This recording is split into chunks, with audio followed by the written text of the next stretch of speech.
The druid Sunny, the elf Mana, and long-range Meeks were halfway through the woods on their way to the kingdom of Balrog, when suddenly a whirling sound behind them grew louder and louder.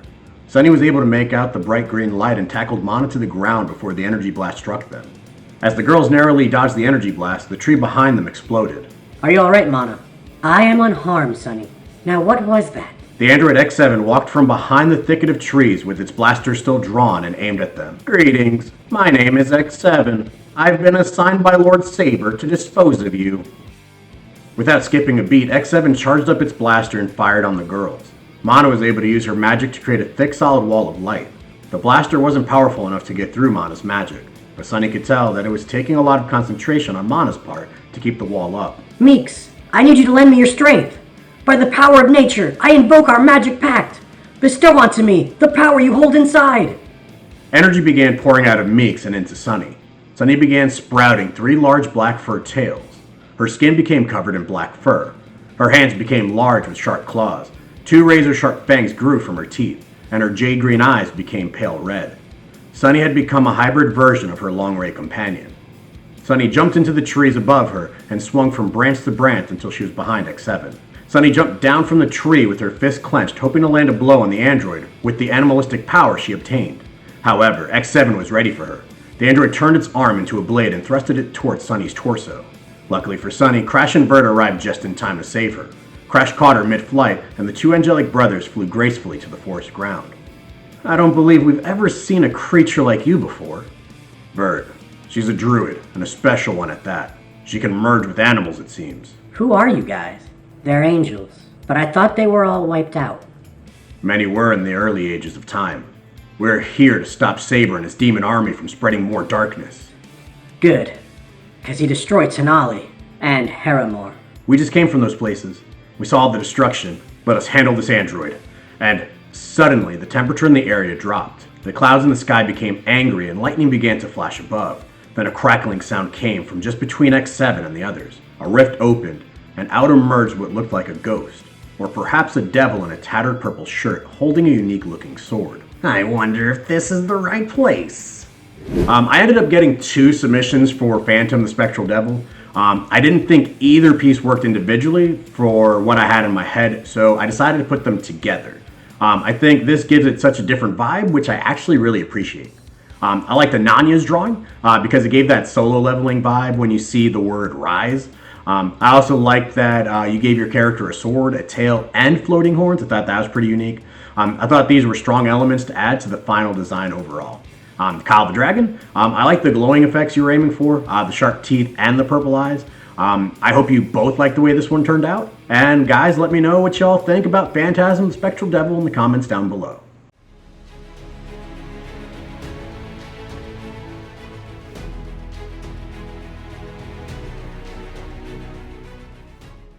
Looks like I've got a crowd. I'm Phantasm, the Spectral Devil of Dimension D-009. Now who can lead me to the devil in charge of this dimension? Dimension? What is he talking about? We'll explain later. For now, things aren't looking good. Another devil. There's only one devil who rules here. Perfect. Someone with answers. Phantasm floated over at X7 and phased his hand through its head. The sparks began flying when Phantasm pulled his hand out. What did you do to me? You will find out in due time, robot. For now, would you be a doll and help me eliminate these guys? After all, it was your last order, was it not? I will comply. I know we just met, but I think we'll need to fight these 2 together. I agree. Let's join forces and attack together. Sunny and Vert went after X7, while Mana and Crash went after Phantasm. X7 started firing its blaster at Vert, who was able to create a perfect angelic shield. The blaster did very little damage to the shield. X7 then switched over to its blade. When it did, Vert transformed his angelic weapon into a perfect angelic spear. The 2 weapons clashed, and, as they did, Sunny tried getting in closer to attack X7 with her claw, but she couldn't get close enough. Sunny switched tactics and released the pact magic she used earlier. Now that she released the magic, she was able to tap into her nature magic. She was able to make vines grow from the ground and tangle up X7's legs. This distracted X7 long enough for Vert to find an opening. Spear Thruster! Vert rapidly thrusted his angelic spear at X7. From where Sunny was positioned, the attack made it look like Vert was using 5 spears simultaneously. X7's armor was very tough, but Vert managed to put a couple of scratches in it. X7 quickly transformed its right hand into a blaster again and managed to catch Vert off guard mid-attack. The blaster managed to only land on the middle part of the spear, but it was enough to make it dissolve into angel dust. Crash and Mana weren't faring too well with Phantasm. This devil had a very different power set from Saber. This devil was able to phase through matter, which made it very difficult for Crash and Mana to land a hit. After Phantasm phased through attacks, he would quickly become solid again and strike with superhuman strength. If that wasn't bad enough, he flew into the air and opened up another rift, allowing 2 low-level demons to appear. These demons were ghostly white like Phantasm, but neither shared his ability. Mana was able to form 2 wall-like constructs that crushed the 2 demons. Unlike the demons of this dimension, these demons didn't turn into puffs of smoke. Instead, they turned into crushed ice. Oh, what a fun power that is, little elf! Where I'm from, your race is all wiped out, so honestly, this is a little treat for me. I don't know why you were so happy. Your little demons were easily dealt with, and given enough time, I'm sure we can find your weak spot. Oh, you think it's over, do you? Let me show you how wrong you are.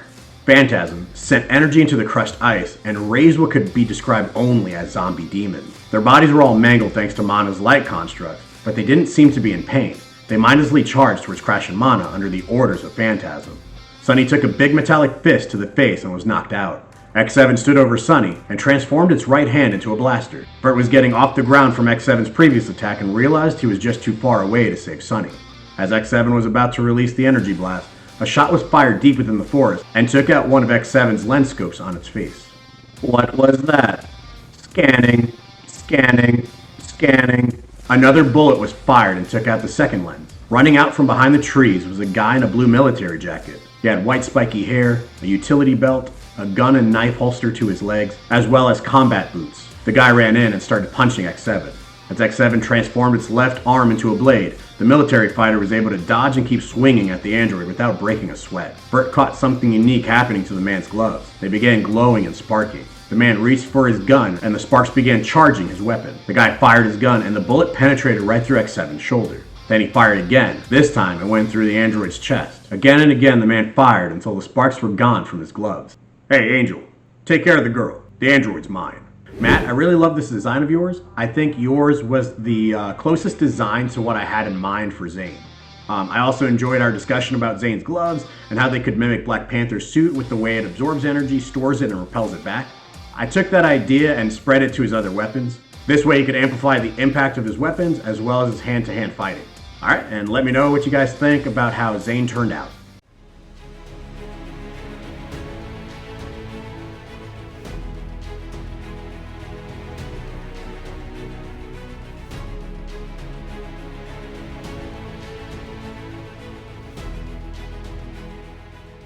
Vert was a bit upset by the way the human talked to him. Vert looked on, as the fighter in the blue jacket clearly took control of the fight against X7. X7 couldn't land a hit on the quick-moving warrior. With 2 of its sensors out, it was difficult for X7 to predict where the next attack would be coming from. The fighter's gloves were charged again, and this time he grabbed his knife. The charged energy left his gloves and proceeded into his weapon. The fighter then sliced off the android's blaster arm. This is all futile, human. I do not my arm, how could you? What is going on? Do you have a screw loose or something? You are not getting away from me this time, Joker. Here is my PK flash. X7 crouched and started moving its body rhythmically up and down with its one good arm on its head. Zane looked at the android and waited, but nothing happened. Zane grabbed a grenade from his utility belt and chucked it at X7. After the explosion, X7 was still stuck in the rhythmic motion he was in. I don't think that did much, Blue Jacket. Blue Jacket? The name is Zane. Remember it. Meanwhile, Crash and Mana kept destroying the low-leveled zombie demon, but Phantasm kept reanimating them. I have a plan, but I need you to trap Phantasm in a box. Can you do that? I'll give it a try. Mana constructed a box of light and surrounded Phantasm in it. Just as Crash suspected, Phantasm couldn't phase through the light. Brilliant! Now let's get these guys far away from here, so he can't bring them back to life. Crash flew in behind the zombie demons and flew them up into the sky and began flying southeast away from Phantasm. While in the box, Phantasm began striking the light wall construct surrounding him with his unique blade. The sword began sparking and created a tear in Mana's magic. Phantasm walked out and began laughing. Oh, these fighters here are seriously weak. Is there no one capable among you?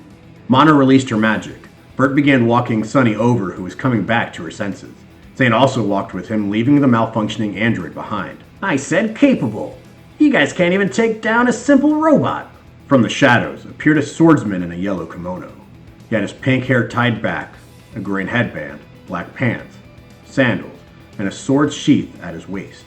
He walked calmly and quietly, not averting his gaze from Phantasm. I am Moxie. Tanjiro, he's going to slay a demon. Everyone turned to stare at X7. His body had finally stopped its rhythmic movements. It was difficult to know, but it seemed to be staring in the direction of Moxie. Everyone refocused when X7 didn't move. You'll have to forgive me.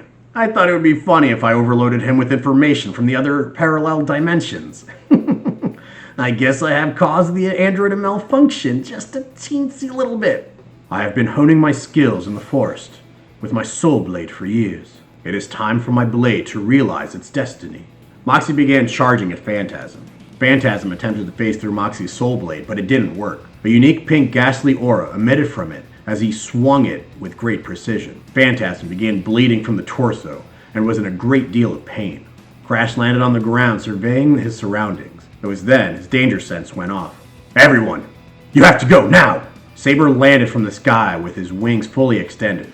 His demonic aura filled the forest. Crash and Vert were filling with anger. Mon and Sunny were beginning to fill with a mixture of fear and frustration. Zane and Moxie both remained calm and kept their guards up. Now how did my pets escape their prison? No matter. I guess I can have more fun defeating you again. Have you fought before? We have, but this time will not be like the last time. Won't it now? Wait a second. Where's that power coming from? It's over 9,000! X7 shut down! The android listened to its master and shut down. Saber looked over at Phantasm and his eyes widened. Another devil? How is this possible? If you can get me out of here, I promise to share with you the knowledge of the dimensional multiverse. So it does exist. I guess I can do that for you. But first allow me to handle this group. Saber began channeling his power. Lightning flashed and thunder boomed. Saber started his golden transformation. Crash? We could use that holy angel right about now. Vert? I don't know how. Saber completed his golden transformation and began to form a large sphere of concentrated demon energy. Phantasm slowly walked over to Saber and placed his arm on his shoulder. Here's a little gift from me to you. A spark of spectral energy began to flow through Saber and into his sphere of energy. His first thought was to use it on the heroes, but this much power was more than enough to vanquish any threat that stood in his way. Saber began to fly overhead and launched his attack at the kingdom of Bullrock. Mana, Moxie, Sunny, Vert, and Zane all froze at what was taking place. Crash's body reacted quickly and flew up into the sky and began channeling as much spirit energy into himself as he could. The energy began to overtake him, and his hair began to change color and spiked up. Crash was undergoing his holy angel transformation. He was flying as fast as he could, trying to keep up with the energy Saber released. He finally got in front of the blast and was just above the Bullrock exterior walls. Crash released his spiritual energy into the form of a shield. The two energies collided, and Crash was feeling overpowered. He didn't give up. He continued to pour energy into his shield and did his best to fight the demonic aura. A large explosion happened, and everything went black. Alright, Kiro, I really liked your drawing. I wasn't expecting yellow to be used for Moxie. I figured his color scheme would be pink, black, and green. But once I started coloring in his kimono, I thought that the yellow definitely connected the colors together. I had to make an adjustment to the hair because I started thinking about what a Japanese swordsman might wear, and so I thought his hair would look a little bit better being tied back instead of being left spiky. Overall, I think this is one of my favorite designs. One final thing, the pink I chose for the hair along with the rendering for the light and shadows made his hair appear purple. So I went back in and adjusted it, but I'm not sure which one I prefer. So guys, let me know which version you guys prefer in the comments down below.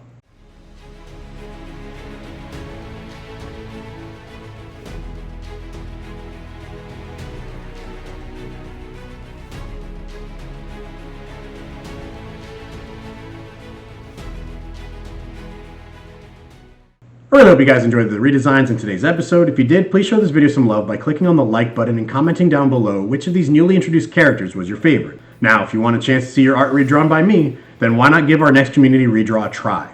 For the next community redraw, I want you to create your very own fantasy weapon. I want you to give it a name, some sort of special property or power. Make it as epic as you want, but just try to prevent it from being too overpowered. The deadline for this is July 24th. You can submit your artwork via email at dwmsredraws@gmail.com. That's dwmsredraws@gmail.com, or in the S Squad Discord, linked in the description down below. And as always, I'm drawing with Mr. S, and I'll see you in the next video. Y'all take care of yourselves. Have a good one. Bye-bye.